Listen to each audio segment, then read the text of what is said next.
It took a while to get some action into this movie, and the fireworks finale is definitely the highlight of the film, after the close-ups of Ava Gardner. However, Robert Z. Leonard did not direct most of that climactic scene. Another contract director at MGM, Vincent Minnelli, was brought in to liven up the finish. If you watch closely, it's evident that doubles are used for Robert Taylor and Vincent Price in many of the shots. The combination of so many moving parts, extras, props, cameras, that was Minnelli's specialty. He'd already made some of MGM's best musicals, including Cabin in the Sky, Meet Me in St. Louis, and The Pirate.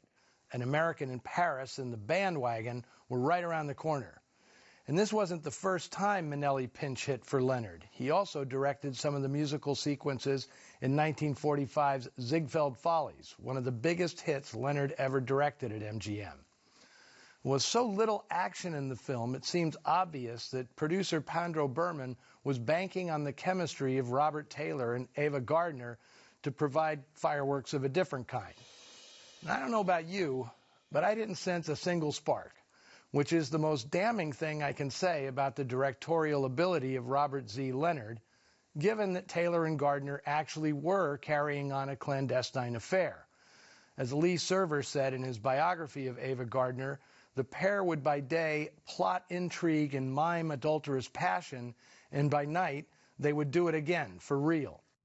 Taylor, of course, was still married to Barbara Stanwyck, so the extracurricular activity took place on the sly, at his mother's house. When Mom found Gardner one night in a hallway, clad only in a sheet, she threw a fit, and her son replied, "Where would you have me take her, Mother? Some cheap motel?"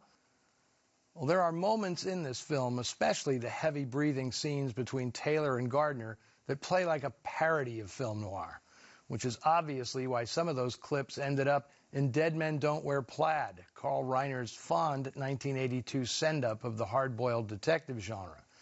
It just goes to show that this type of film isn't easy to pull off. Writers and directors have to have a genuine feel for the material.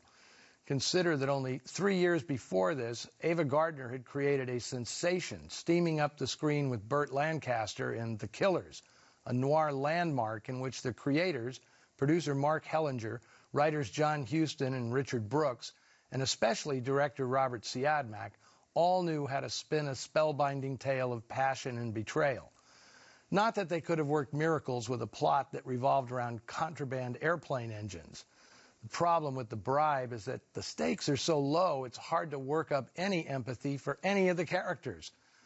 But I can't be too hard on Marguerite Roberts. The screenwriter was in the midst of her own drama with the House Committee on Un-American Activities. Her husband, writer John Sanford, had joined the Communist Party in the late 30s, but HUAC went after her because she had a much higher profile. She'd be blacklisted for most of the 1950s. But she enjoyed a triumphant comeback in 1968, writing the script for the John Wayne classic, True Grit.